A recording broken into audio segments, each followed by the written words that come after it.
우리나라에 기도원들이 많죠. 참 많은 기도가 쌓여 있는 나라다 이렇게 볼 수 있습니다. 물론 이제 복을 달라 하는 기도도 많았죠. 그리고 뭐 병 치유, 그래서 치유 집회 해가지고 또 한참 인기를 끌었던 그런 그 사역자들도 있습니다. 또 잘못 이렇게 나가고 또 이단 시비가 붙은 그런 사람도 많고요. 그런 우리나라인데 어떤 내용이든지 참 기도가 많았습니다. 이 땅은 참 기도가 많았고, 기도원이 그렇게 많다는 건 또 그만큼 많은 사람들이 기도를 했다 하는 뜻이겠죠. 물론 그런 이제 복을 빌고 또 병 고침을 원하고 하는 기도가 많았지만, 또 한편으로는 다 그런 기도만 있는 건 아니에요. 나라를 위한 기도도 많이 했습니다. 그래서 서울 삼각산 기도원 옆을 지나 밤새도록 나라 민족을 위해서 기도한 사람들이 있었어요. 참 그런 이 나라입니다. 기도가 많이 쌓인 나라다 이렇게 볼 수 있고, 그런데 지금 여러분이 다 아시다시피 기도원 가면은 텅텅 비어 있습니다. 텅텅 비어 있어요. 7, 80년대 정말 기도원 꽉꽉 찼었죠. 그런데 지금 많이 비어 있고요. 또 기도가 많이 이제 식었다 하는 것을 반증하는 것이죠. 그리고 또 덩달아서 나라와 민족을 위한 기도도 많이 식어가고 있지 않나 싶습니다. 또 뭐 어떤 교회들은 이제 새벽 기도 때 뭐 몇천 명이 온다, 몇만 명이 온다 하는 교회도 있습니다만은, 그러나 나라와 민족을 위해서 얼마나 정말 기도의 불이 아직까지 활활 타고 있는가 하는 건 또 우리가 의문입니다. 뭐 멀리 갈 것도 없이 우리 자신은 어떤가, 또 우리 교회는 어떤가 한번 생각을 해봅니다. 정말 나라와 민족을 위해서 우리가 얼마나 열정적으로 기도하고 있고, 또 정말 이 교회가 하나님 앞에 부르짖고 있는가 하는 겁니다. 방금 우리 대표 기도 할 때도 나왔지만, 이 땅이 이제 황무함 우리 다 지금 느끼고 있는 거 아니겠습니까? 먼 곳의 이야기 아니고 우리 가까이에 있습니다. 진짜 가까이. 그래서 이제 메리스도 바로 우리 옆 동네 구리까지 왔다고 하잖아요. 옆 동네입니다. 이게 청정 지역이라고 막 우리 자신했습니다. 뭐 남양주는 지금 없다, 뭐 부영에 한 명이 있다, 뭐 이런 또 소리 들리는데 지금 확인되지 않았어요. 아침에 제가 이제 운동하면서 한 분한테 이야기했더니 그건 확인되지 않는 거다. 우리 남양주는 지금 한 명도 없다 이렇게 그분은 이야기하시던데, 어떻든 지금 우리 가까이 있는 것만은 사실이에요. 가까이 있습니다. 그래서 화요일에 우리 국수 먹는 날도 2주 빨리 지금 휴업을 했잖아요.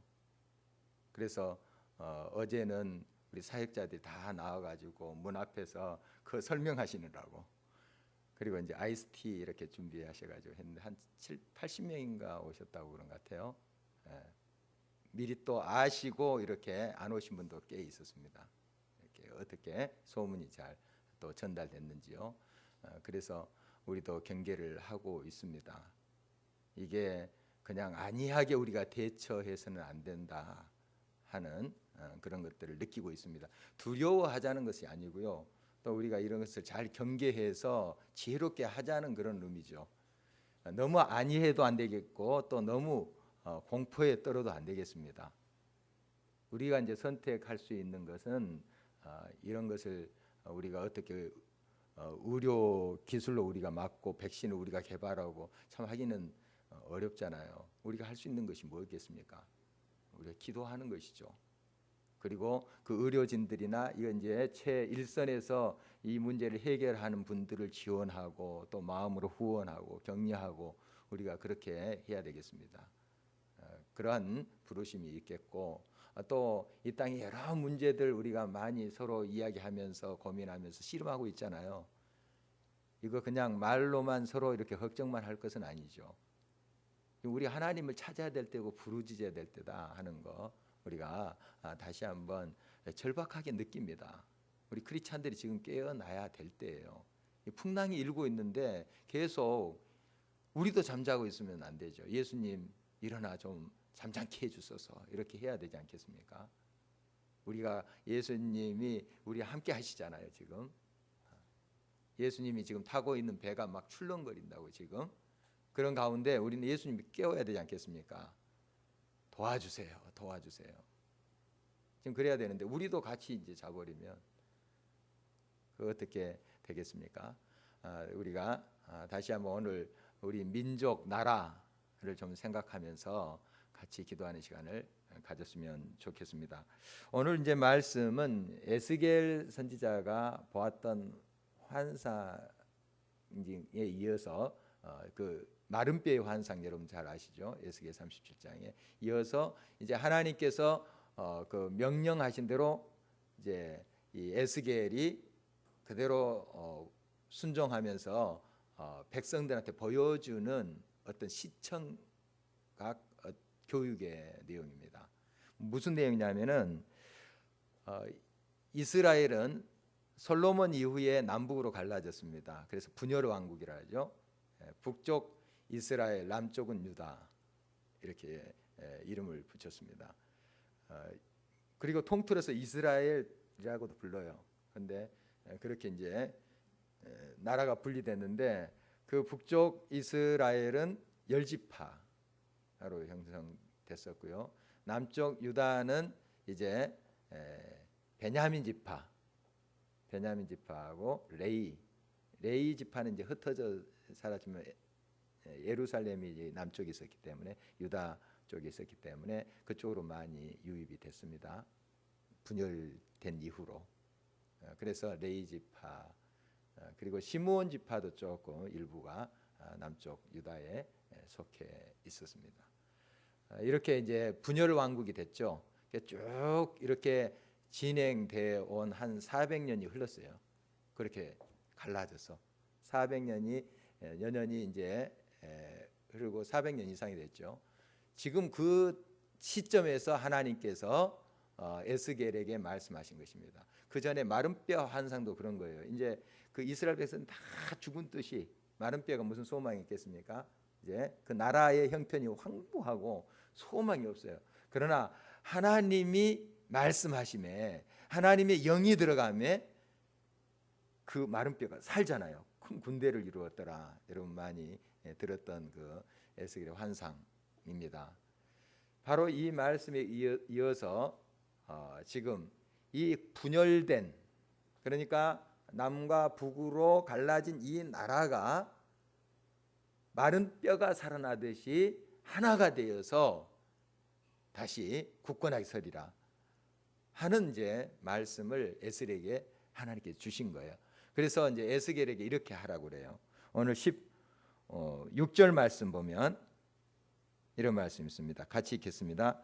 인자야 너는 막대기 하나를 가져다가 그 위에 유다와 그 짝 이스라엘 자손이라 쓰고 또 다른 막대기 하나를 가지고 그 위에 에브라임의 막대기 곧 요셉과 그 짝 이스라엘 온 족속이라 쓰고 막대기 두 개를 이제 하나님께서 취하라고 하는데 하나에는 이제 유다로 쓰고 그 짝 이스라엘 자손 그 짝 이스라엘 자손이라면 아까 제가 설명드린 베냐민 시므온 일부 지파 그리고 레이 지파 이런 지파의 이름을 쓰라는 거예요. 그러니까 남쪽 유다에 속한 그 지파의 이름을 쓰라는 거예요. 그리고 다른 이제 막대기에다가는 이스라엘 그러니까 에브라임이 이 북쪽 이스라엘 주된 지파입니다. 에브라임이 바로 요셉의 아들이거든요. 둘째 아들입니다. 요셉의 둘째 아들인데 요셉이 빠지고 두 아들이 들어가요. 12지파에. 여러분 그 배경은 좀 아시겠죠? 레이 지파가 빠고 요셉이 빠지면서 요셉의 두 아들이 들어가는 거예요. 그래서 12지파를 이제 형성하는 거 아시는데 므낫세와 에브라임이 요셉의 두 아들입니다. 북쪽 이스라엘에 속해 있어요. 거기에 패권을 쥐고 처음 이스라엘을 건국했던 저 북쪽 이스라엘 건국했던 여로보암이 바로 에브라임 지파입니다. 에브라임 지파라서 대표적인 이 이스라엘 북쪽 이스라엘의 지파가 에브라임 지파예요. 제일 강력했고요. 그래서 에브라임하고 그 여러 이스라엘 그 짝 이스라엘 족속들은 이제 나머지 9지파의 이름을 쓰라는 거예요. 그리고 그것을 이렇게 하라고 합니다. 17절입니다. 같이 읽겠습니다. 그 막대기들을 서로 합하여 하나가 되게 하라. 내 손에서 둘이 하나가 되리라. 그래서 이제 막대기 이제 두 개가 있는데 이걸 딱 이렇게 합쳐서 하나가 되게 하라. 이거 하나다 원래. 이런 이제 비전을 그 하나님께서 말씀 주시면서 백성에게 이걸 시청각으로 보이면서 설명을 하라. 이거 하나님 말씀이다 하고 선포하라고 지금 하시는 거예요. 그대로 이제 백성에게 이 에스겔이 하고 있습니다. 이 에스겔 계속 여러분이 이 말씀을 살펴보면은 하나님과 교통하고 있는 모습을 보게 됩니다. 에스겔이 이게 창작해서 자기가 이렇게 한번 백성들한테 한번 설득해 볼까? 이런 교재를 사용해 볼까? 그게 아니고 하나님이 임하셔서 하나님이 가르쳐 주신 거예요. 환상도 그래요. 환상도 그 마른뼈 환상 또 우리 47장에 가면은 성전에서 스며 나오는 물 그것이 큰 강을 이루는 거. 그래서 다다른 곳마다 막 생물들이 살아나고 하는 비전이 있거든요. 이런 것도 하나님이 다 보여주신 거예요. 지금 이 막대기를 취하라 하는 것도 하나님이 그렇게 명령하신 거 그대로 순종한 거예요. 순종한 겁니다. 그러니까 이렇게 에스겔이 하나님의 뜻을 알 수 있었던 것은 하나님과 늘 교통했기 때문이에요. 서로 교통했기 때문에 그 하나님의 뜻을 안 것이지 그렇지 않고서는 하나님의 뜻을 알 수 없어요. 자기 생각대로 하는 거죠. 자기 자의대로 해요. 그러니까 우리가 하나님의 뜻을 온전히 알 수 있는 것은 하나님과 늘 깊은 교제를 전제하고 있는 것입니다. 그거 없이는 하나님 뜻 알 수가 없어요. 자기가 뭔가 이제 아이디어를 내서 이렇게 설명하면 되겠구나 해서 자기가 연구하는 것이지 하나님께로부터 온 것이 아니에요. 그러나 늘 하나님께 묻고 그 지혜조차 방법조차 하나님 앞에 날 나가서 구하면 하나님이 알려주세요. 그리고 그대로 이 선지자는 순종합니다. 그대로 하나님이 하라고 하면 하는 거예요. 가지 말라 하면 가지 말고 또 앞으로 가라면 가고. 그게 이제 선지자의 모습, 이 에스겔의 모습인 것을 우리가 발견해 볼 수 있어요. 에스겔뿐만 아니라 여러분 하나님의 그 선지자들 보세요. 여러 선지자들 나오잖아요. 보면 늘 하나님 말씀에 귀 기울여요. 그리고 하나님이 가라고 하면 가고 멈추라고 하면 멈춰요. 항상 이런 모습을 보게 됩니다. 자의적으로 자기 기분대로 하지 않아요. 그러니까 늘 우리가 하나님과 교통하지 아니하면 하나님의 뜻을 온전히 알 수도 없고 또 온전히 우리가 행할 수도 없다 하는 것을 알 수가 있습니다. 이제 우리나라를 보면 남북이 이제 분단이 70년이 되죠. 통일된 다음에 남북으로 갈려져 있기 때문에 이제 6.25 동란은 65주년 이제 돼가고요. 그 전쟁이 일어나기 전에 벌써 남북으로 갈라졌잖아요. 우리가 70년이 됩니다. 70년 굉장히 긴 세월이에요. 긴 세월입니다. 정말 하나님께서 다시 한번 우리들에게 지금 도전하고 있습니다. 도전하고 있어요. 우리가 늘 기도하면 이 땅은 하나이어만 합니다. 그게 답이에요. 근데 요즘 통일 안 됐으면 좋겠다 하는 사람도 있어요. 젊은 사람 중에는 이제 의식이 없는 거죠. 그 다 우리가 또 통일되면 분담해야 되니까 우리도 조금 더 가난해질 수 있잖아요. 왜냐하면 그들의 그 가난을 우리가 또 짊어져야 되니까 나눠야 되니까요. 그런 계산을 아주 재빨리 하는 젊은이들 많습니다. 안 됐으면 좋겠다는 거예요. 우리 믿는 사람들조차도 그런 생각을 가질 수 있습니다. 지금 이대로가 자유롭고 평안한데 또 뭐 복잡하게 또 서로 이제 맞춰가려면 얼마나 힘들겠습니까? 지금 이스라엘과 유다가 400년 동안 지금 갈라져 있었습니다. 그런데 서로 이제 하나가 되리라 이렇게 지금 하나님께서 말씀하시고 그대로 따라서 이제 백성들에게 지금 에스겔 보여주고 있는 거 아니겠습니까? 그런데 달라도 너무 다릅니다. 이 같은 이제 야곱의 자손들인데 12지파잖아요. 달라도 너무 달라요. 벌써 예배 형식이 완전히 달라졌어요. 예배 형식이. 이 남쪽 유다는 예루살렘 중심으로 그래도 하나님 말씀 지켜서 좀 순수하게 지켜간다고 노력했습니다. 물론 타락한 왕들도 많았고 제사장도 또 많았습니다. 남쪽도. 그러나 비교적 그래도 지켜가려고 했어요. 저 북쪽은 엉망진창입니다. 이방 신전의 모습 닮아서 그리심산에다가 이렇게 세워놓고 자기들 멋대로 그게 하나님이고 여호와고 그렇습니다. 베델에다가 또 송아지도 세워놓고 이런 식으로 혼합돼 버렸어요. 혼합돼 버렸어요. 그게 어떻게 나중에 이제 하나로 해서 서로 맞춰가기 얼마나 어렵겠습니까? 언어도 물론 이제 이스라엘 언어 그 당시에 이제 나름대로 썼겠죠. 그러나 단어도 많이 틀리고 표현하는 것도 많이 틀리고 그랬을 거예요. 400년 동안 서로 갈라져서 살았다고 해보세요, 여러분. 많이 표현이 다른 문화도 같은 이스라엘 12지파지만 문화도 많이 달라졌어요. 우리나라 보십시오. 지금 벌써 이제 분단 70년인데 그 북한에서 이제 탈출해서 탈북민들 세텀이라 하면 좀 싫어한대요. 그래서 이제 그 용어 좀 우리가 조심해야 되겠는데요. 참 마땅한 그런 용어는 거예요. 탈북민 그것도 썩 그렇게 어감이 좋은 것 같지도 않고요. 어떻든 이제 탈북에서 오신 분들 보면 참 대화의 한계를 느낀다 그래요. 이제 또 공부하는 학생들도 있잖아요. 대학교 가서 진짜 이해가 안 된대요. 쉽게 설명해도. 근데 벌써 표현하는 것이 다르고 단어가 많이 다르니까 너무너무 힘든 거예요. 얘들이 이제 잘 정착해서 공부한다면 굉장히 노력한 거예요. 굉장히. 정말 힘듭니다. 우리가 벌써 이렇게 돼 있어요. 남북이 통일되면 금방 뭐 언어 통하니까 뭐 하나 되고 뭐 다 될 것 같죠. 힘들 거예요. 힘들 거예요. 어려울 거예요. 그러나 하나이어만 합니다. 어렵다고 우리가 그걸 회피해서는 안 되죠. 회피해서도 안 되는 거고 우리는 하나이어만 합니다. 하나이었으니까 하나이어만 합니다.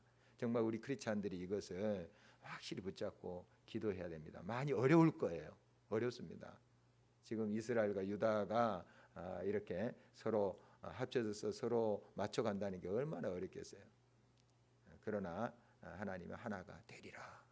하나가 되리라. 이렇게 비전을 주고 계신 것을 보게 됩니다.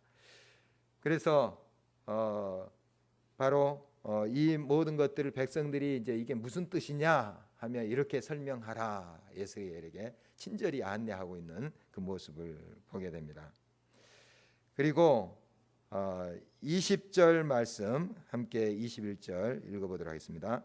너는 그 글 쓴 막대기들을 무리의 눈앞에서 손에 잡고 그들에게 이르기를 주 여호와께서 이같이 말씀하시기를 내가 이스라엘 자손을 잡혀간 여러 나라에서 인도하며 그 사방에서 모아서 그 고국 땅으로 돌아가게 하고. 그러니까 이 북쪽 이스라엘은 분열된 상태에 있다가 아수르에 의해서 주전 722년에 망합니다. 그리고 우리가 많이 살펴본 대로 이 남쪽 유다도 좀 버티고 있다가 바벨론에서 아수르 다음에 아수르 제국 다음에 등장한 것이 이제 신흥 바벨론이거든요. 이 바벨론에 의해서 아수르도 이제 정복당하고 아수르가 패권을 잃게 되죠. 그 바벨론에 의해서 바벨론이 이제 유다를 침공해서 남쪽 유다도 멸망시켜 버려요. 586년이죠. 주전. 그렇게 멸망이 됩니다. 이렇게 그 여러 나라의 침탈을 받게 되자 사람들이 뿔뿔이 흩어져요. 흩어집니다. 우리나라도 지금 비슷한 역사를 가지고 있습니다. 사실 뿔뿔이 흩어져요. 뭐 저쪽 중국으로도 흩어지고 러시아도 흩어지고 쭉 흩어지잖아요. 미국, 일본 다 이렇게 흩어지지.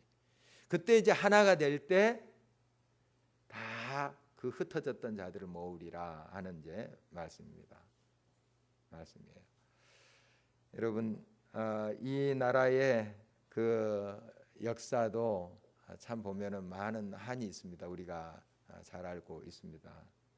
참 이만큼 또 우리가 안정되게 살고 있고 또 자유롭게 말씀을 같이 나누고 하나님께 예배드린다는 게 얼마나 큰 복인지요. 참 하나님의 은혜예요. 하나님께서 이렇게 이끌어 주셨는데 많은 상처가 있습니다. 과거에 또 많은 아픔들이 있는 나라예요. 이 나라는, 이 땅은 아직까지 허리가 잘렸잖아요. 척추가 끊어졌잖아요 지금. 그런데 우리가 아픔을 못 느낀다는 건 참 안타까운 일이에요.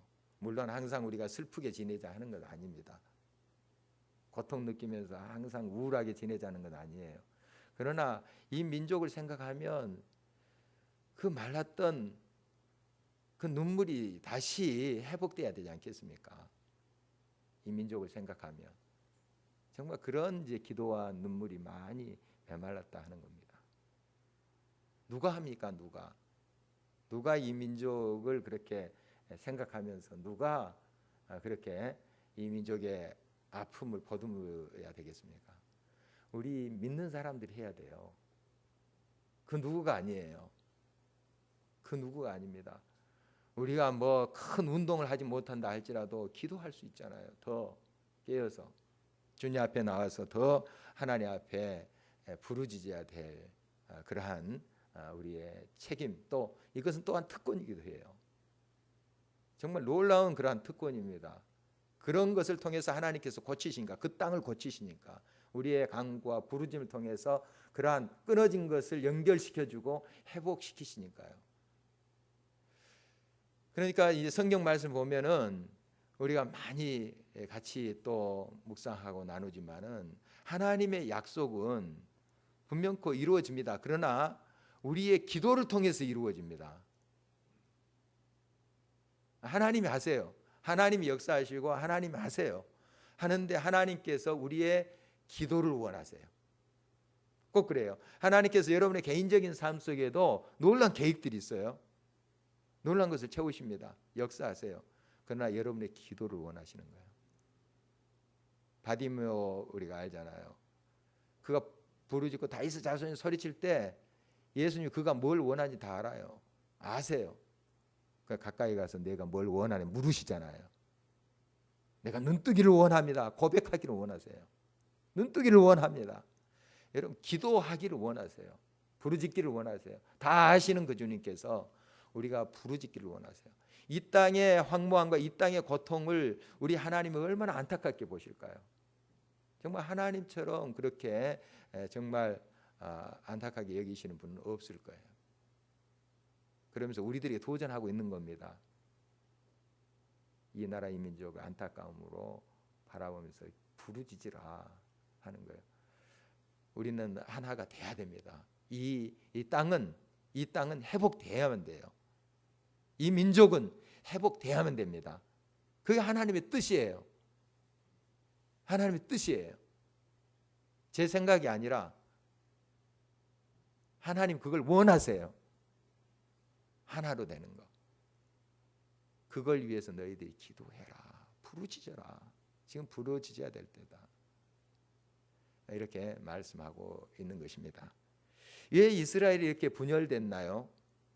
이렇게 갈라졌나요? 물론 여러 가지 요인들이 있을 거예요. 요인이 있지만 오늘 본문에서는 이렇게 지적을 하고 있습니다. 23절 볼까요? 23절 같이 한번 읽겠습니다. 그들이 그 우상들과 가증한 물건과 그 모든 죄악으로 더 이상 자신들을 더럽히지 아니하리라.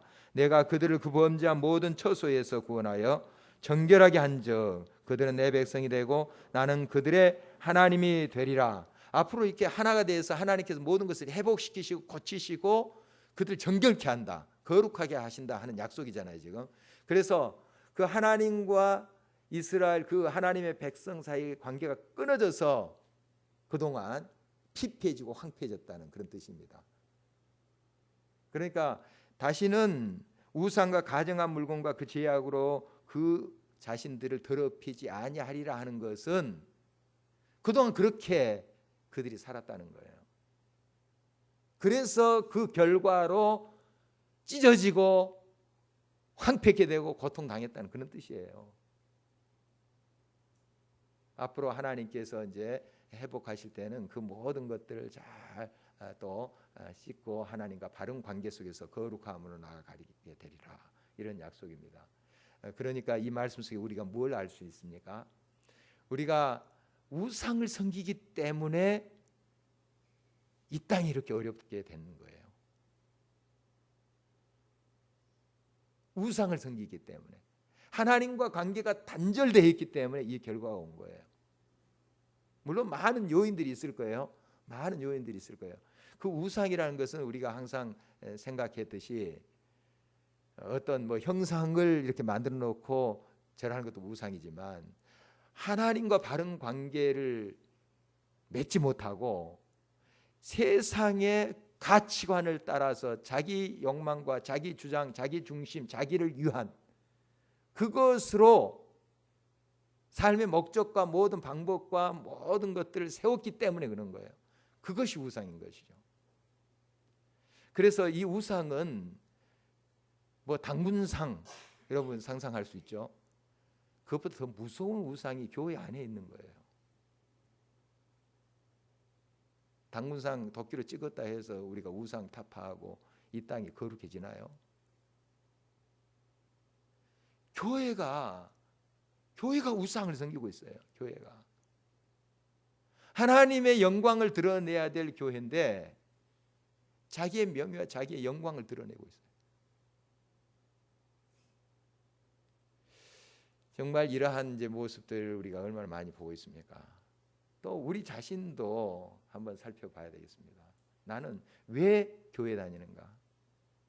왜 신앙생활 하는가? 왜 기도하는가? 한번 목적을 보십시오. 살펴보십시오. 답이 나오게 돼 있습니다. 우리가 바른 신앙으로 회개해야 돼요. 진짜 이것이 길이에요. 다른 방법 없습니다. 다른 방법 없어요. 하나님 이걸 원하시는 거예요. 이걸 원하시는 거예요. 하나님과 바른 관계. 그래서 내 속에 있는 우상을 깨뜨려 버리고 교회 안에 있는 우상을 버리고 하나님께로 온전히 나아가는 것이 지금 하나님께서 우리들에게 도전하시는 내용이에요. 우리가 그것을 위해서 기도해야 돼요.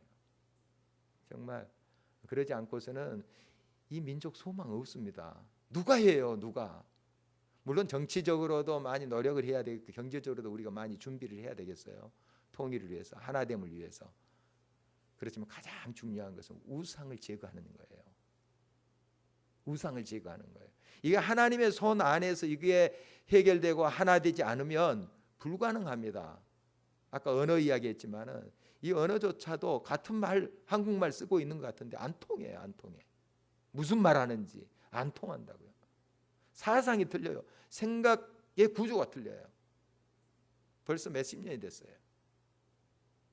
어떻게 하겠습니까? 이게 물론 서로 맞춰가면서 이제 시간을 가지고 이렇게 해야 될 또 그런 노력도 필요하겠습니다만은 하나님의 은혜 없이는 안 돼요.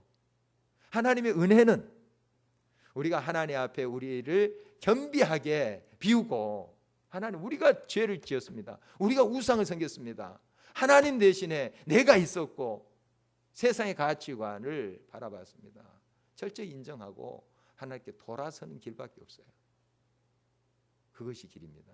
이 땅을 고칠 수 있는 것, 이 땅이 온전히 하나 되고 하모니를 이룰 수 있는 길, 그것이 바로 여기에 있다는 사실입니다. 느헤미야는 이렇게 하나님 앞에 고백하죠. 자기 고국 예루살렘이 황폐됐다는 소식을 듣습니다. 막 짓밟히고, 느헤미야는 이제 바벨론이 멸망하고 페르시아가 이제 등장하잖아요. 페르시아의 높은 관직이 있던 사람이죠. 그런데 자기 고국의 소식을 듣고 막 하나님께 통회합니다. 어떻게 통회하냐면은 거기에 있는 지도자들을 원망하면서 그 사람들이 통치를 잘못해서 엉태로 해서 그렇게 기도하지 않아요. 여러분 느헤미야에서 보십시오. 나와 내 아비집이 범죄했습니다 하고 자기 가슴을 쳐요. 통해요.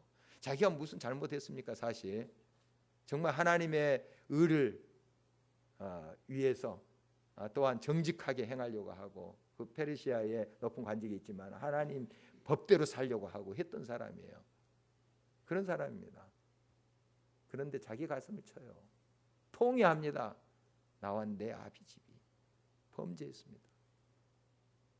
이게 회개입니다. 이게 회개예요. 다른 사람 가슴을 치는 것이 아니라 먼저 내 가슴을 치는 거예요. 세상의 어떤 구조, 물론 우리가 잘못된 것을 지적하고 또 고발해야 되겠습니다.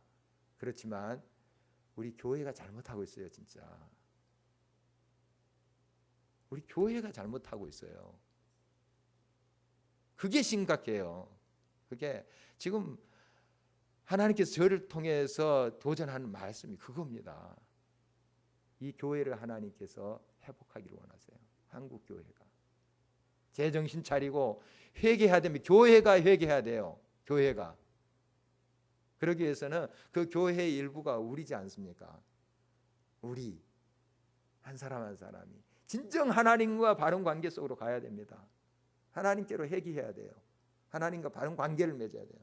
그 생수로부터 하나님의 생명의 물줄기부터 지금 끊겼다고요. 그러니까 피폐해지는 거죠. 모든 것이 엉키는 거죠. 하나님과 바른 관계, 다시 통하는 관계로 가야 됩니다. 회개입니다. 회개. 돌아서는 것. 그럴 때 거기에 길이 있습니다. 지금은 우리가 하나님 앞에 회개해야 될 때입니다. 이 민족의 여러 모습을 보면서 또 우리 자녀들의 황폐한 모습을 보잖아요. 내 가슴을 쳐야 돼요. 내 가슴. 교회가 제 역할을 못하고 있는 거죠. 또 교회의 일부인 내가 제 역할을 못하고 있는 거예요.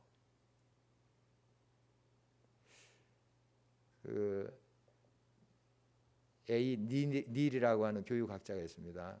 썸머힐의 그 유명한 썸머힐 스쿨 있잖아요. 거기에 이제 교육자인데 그분이 그런 말을 했잖아요. 문제의 학생은 없다. 문제의 교사가 있을 뿐이다. 그걸 좀 이제 적용해 본다면 문제 전혀 없어요. 문제 부모가 있을 뿐이에요. 좀 너무 이제 우리가 과장해서 표현한 것이지만 새겨 들을 필요는 있습니다. 우리가 자녀들 뭐 문제 일으킨다, 뭐 이게 답답하고 이렇게 우리가 지적 많이 하죠. 그러나 자기 자신을 잘 못 살피는 경우 있습니다.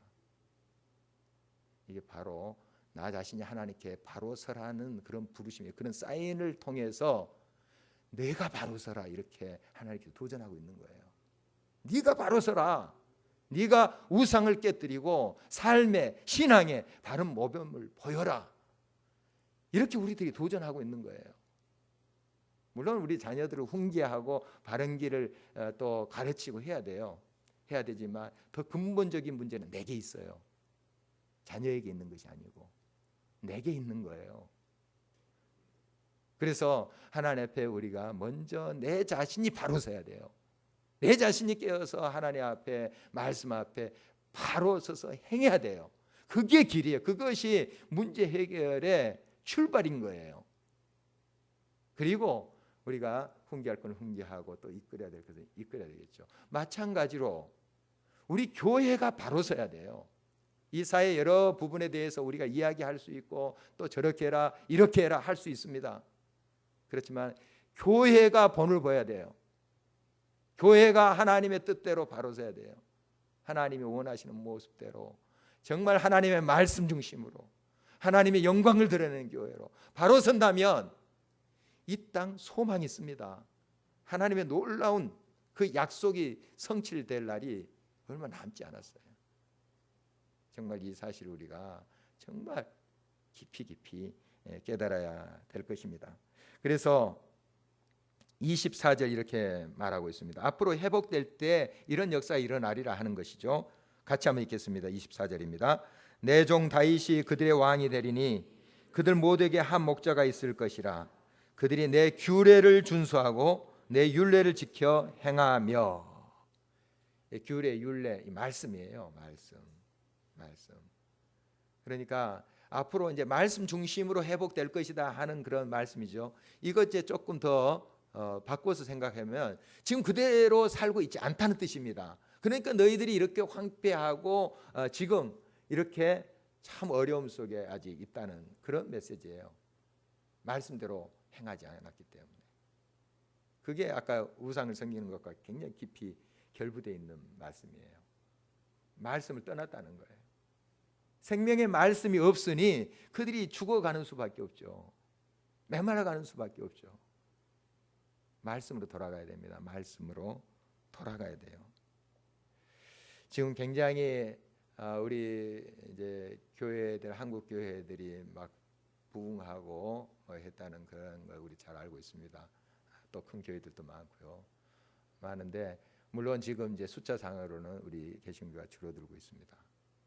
줄어들고 있는데 어쨌든 지금 예향적으로 보면은 이 남한에 있는 교회들 굉장히 그래도 상당히 힘이 있는 것처럼 이렇게 보이는데 지금 우리의 이제 신앙의 그러한 모습을 보면 굉장히 이 세속주의적입니다. 자본주의적인 거예요. 물론 자본주의 그 자체가 다 정죄받을 수는 없는 거죠. 우리가 또 그 사회에서 이윤을 추구하면서 이제 살고 하는데 어떻게 이제 그것을 하느냐 하는 것이 참 중요할 텐데 그런 이제 소위 물질 만능주의라고 할까요? 그런 쪽으로 많이 기울어가고 있습니다. 그런 게 이제 교회 안에서도 그런 문화가 형성돼 있어요. 교회란 것은 뭐냐 하면 하나님을 믿는 한 식구 공동체예요. 공동체. 그래서 서로 삶을 나누고 신앙을 나누는 그것이 만족이 되는 거예요. 하나님의 말씀이 늘 있어요. 하나님의 말씀이 늘 있잖아요. 우리 가까이에. 이거 서로 나누면서 같이 사는 거, 오손도손 사는 거. 이것이 교회의 모습 아닙니까? 그런데 다 이게 기업식으로 생각을 하는 겁니다. 기업식으로. 그래서 교인들이 어떤 걸 원하느냐? 굉장히 이 말씀 중심이라기보다도 뭔가 새롭고 뭔가 아주 기발한 그런 것들을 막 요구해요. 그렇게 돼 있다고 지금. 그러니까 앞에서 이제 목사들이 어떻게 이제 반응하느냐? 물론 어떻게 새로운 것을 또 만들어내서 보여줘야 되겠죠. 거기에 너무 치중하다 보니까 쇼가 되는 거예요. 그 입맛이 계속 가나요? 금방 실증 납니다. 금방 실증 내요. 이렇게 잘못되어 가고 있어요. 이렇게 잘못되어 가고 있어요. 교인들이 그렇게 원하니까 또 여기서 그렇게 맞춰서 맞춤식으로 해가는 거예요. 얼마나 이것이 왜곡되어 있는지 우리가 살필 수 있어야 됩니다. 우리 신앙의 순수함으로 돌아가야 돼요. 순수함으로. 그 차태현 그 탤런트 있잖아요. 그 아버님이 장로님이시더라고요. 어머니 권사님이시고 성우 출신들이더라고요. 이분들이 이제 이렇게 도시 떠나서 이제 저 도서 이런 지역에 농촌에 있는 이제 그런 교회들을 많이 섬기더라고요. 섬기는데 성우 출신들이니까 말씀을 그대로 읽는 거예요.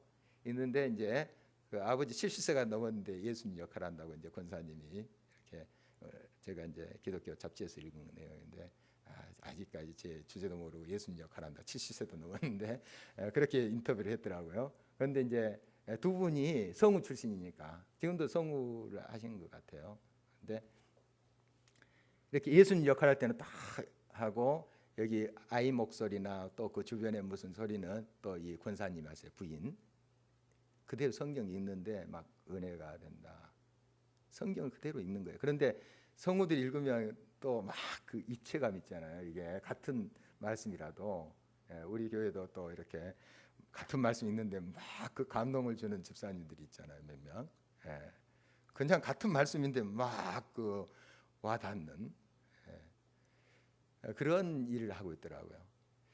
에스라의 그 종교 개혁 당시에 에스라가 하나님 말씀 그대로 읽어요. 백성들이 막 감동을 통합니다. 말씀 그대로 읽어요. 제가 이제 영국에서 지냈던 이야기 좀 많이 한 걸 양해해 주시고 영국에서 예배 드릴 때 구약, 신약, 복음서 이렇게 읽어요. 그리고 쭉 위에서 내려오면 성공회나 천주교에서는 그래요. 쭉 성과 일과표가 또 있어요. 또 그 쭉 성서 첫째 주, 두 번째 주, 52번째 주까지 쭉 읽는 게 있어요. 본문이 똑같아요. 어떤 설교 그 메시지도 또 이렇게 해서 보냅니다. 자기가 좀 살을 붙여서 할 수도 있고 그렇게 되는데 그대로 성도들이 한 분 신약, 한 분 구약, 한 분 복음서 읽어요. 복음서 읽을 때 일어서더라고요. 모든 교회가 다 그런 것이 아니고 이제 그런 교회들이 있습니다. 제가 출석했던 교회가 그런 것인데 감동이 됩니다. 말씀 그대로 있는데 굉장히 감동이 돼요. 정말 우리가 이 하나님 말씀과 만나야 돼요. 말씀과 만나야 돼요. 저도 이제 뭐 여러 가지 예화를 들고 삶의 이야기를 듣죠. 예수님도 또 그런 예를 들어서 이렇게 설명하시고 쉽게 이렇게 했지만 사실 말씀을 만나게 하기 위해서 그렇게 하신 거예요. 우리가 규례와 율례, 말씀으로 돌아가야 돼요. 자꾸 어떤 주변적인 그런 것을 또 새로운 거 이렇게 찾다 보니까 이 입맛이 버려져 버린 거예요. 금방 실증내. 지금은 짜릿하게 또 맛있고 감칠맛이 있어요. 한두 번 그런 음식점 가봐요. 가기 싫어요. 그래서 새로운 거 항상 그렇게 요구하는 거예요. 그러니까 그 입맛에 맞추려고 여기서 쏘를 하게 되는 거예요. 여러분 지금 한국 지금 강단이 그런 식으로 많이 돼 있습니다. 다 그렇다는 것이 아니고 나는 잘하고 있는가? 또 그것도 아닙니다. 제가 항상 고민하고 씨름하고 있는 것이 그래요. 또 교인들의 지금 어떤 상태와 그런 입맛에 또 맞추지 않고 이것은 하나님 말씀입니다. 말씀만 읽으면 되겠습니까? 제게 그런 고민이 있어요. 그렇지만은 우리가 원칙, 즉 말씀으로 돌아가야 됩니다. 그러지 않고서 그 입맛을 회복하지 않고서는 우리가 정말 말씀에 바로 설 수 없습니다. 한 남편이 이제 아내에게 왜 내 어머니가 해줬던 그 미역국 맛이 아니냐고 계속 불평인 거예요. 어머니가 해준 같은 재료를 쓰는 것 같은데 그 맛이 안 난다는 거예요. 그래서 굉장히 고민이 되죠. 요즘 그랬다가는 그 쫓겨납니다. 그런 남편들. 그런데 좀 몇십 년 된 이야기라서. 그래서 그 부인이 고민하다가 조미료를 살짝 탔대요. 몰래 딱 들어보니 바로 이것이야 그러더래요. 바로 이것이. 여러분 정말 이렇게 우리가 익숙해져 있습니다. 자꾸 입맛이 지금 버린 거예요. 회복해야 됩니다. 건강하게 회복해야 되고 말씀으로 돌아가야 돼요. 말씀으로. 정말 이렇게 될 때 이 땅에 소망이 있습니다. 교회가 깨어나야 됩니다. 이 민족의 소망은 교회에 있습니다. 사실 교회에 있어요. 이 민족 이렇게 분단의 역사를 가지고 있고 또 지금 우리가 주변에 많이 또 한패되는 그런 모습들, 문제들 우리가 걱정을 하면서 또 서로 이야기 나누고 또 하고 있습니다. 어떻게 우리가 이것을 헤쳐가야 될지 먼저 우리가 깨어서 기도해야 됩니다. 그겁니다. 원칙 뭐 다른 게 없잖아요. 부르짖고 하나님과 바른 관계를 회복해가고 말씀 중심으로 가야 돼요. 우상을 깨뜨리고 자꾸 우리와 인본주의적인 자본주의적인 세속적인 그런 것들을 우상으로 세워놓은 그 자리에 우리 주님을 다시 모셔드려야 돼요. 우리 주님을. 그리고 자꾸 우리가 우리 중심적으로 우리의 입맛에 맞게 그 다 우리 중심의 우상이거든요. 이게 연결돼 있어요. 우리 중심으로 하나님 말씀 듣는 게 우리의 만족을 위한 것입니까? 사실 그건 아니잖아요. 하나님의 영광을 구하기 위해서 우리가 말씀을 먹고 듣고 하는 것이죠. 하나님 뜻대로 살겠습니다. 하나님 기쁘시게 하기 위해서. 이것이 우리가 말씀을 찾는 목적이 되고 말씀 앞에 서는 목적이 돼야 되는데 우리가 다 우리의 입맛에 맞춰 달라는 거예요. 어떻게 이렇게 돼 있습니까? 우리가 이런 잘못된 모든 것들을 회개하고 하나님께 돌아가야 됩니다. 말씀으로 돌아가는 게 정말 이 건강성을 회복하지 않으면 이 민족 소망이 없습니다. 온전케 될 수가 없어요. 우리가 이 사실을 알고 더 깨어서 기도해야 되겠고, 항상 말씀 묵상에 대한 도전을 주는 이유도 그렇습니다. 제가 주님께서 이곳에 머무라고 하는 그 시간까지 정말 이거는 계속해서 여러분이 도전할 거예요. 말씀 묵상 너무 귀합니다. 자의적으로 해석하지 마시고 그 말씀이 말씀하도록 하셔야 됩니다. 여러분을 비우시고 끊임없이 이 말씀대로 내가 순종하겠습니다. 날마다. 정말 거기에 우리의 영적 건강성이 회복될 수가 있습니다. 이것이 이 땅을 고치고 이 민족을 새롭게 하게 될 것입니다. 그리고 이것이 남북으로 이제 하나 되게 하실 거예요. 하나님이 분명히 하실 것입니다. 그 복잡하고 얽힌 언어의 문제를 비롯해서 이거 어떻게 해결합니까? 하나님의 은혜로 할 수밖에 없어요. 우리가 하나님 말씀으로 돌아가고 하나님 중심으로 서갈 때 하나님이 기가 막히게 다 그것을 해 주실 거예요. 아름답게 하실 것입니다. 그런 날을 바라보며 우리 함께 기도하기를 원합니다.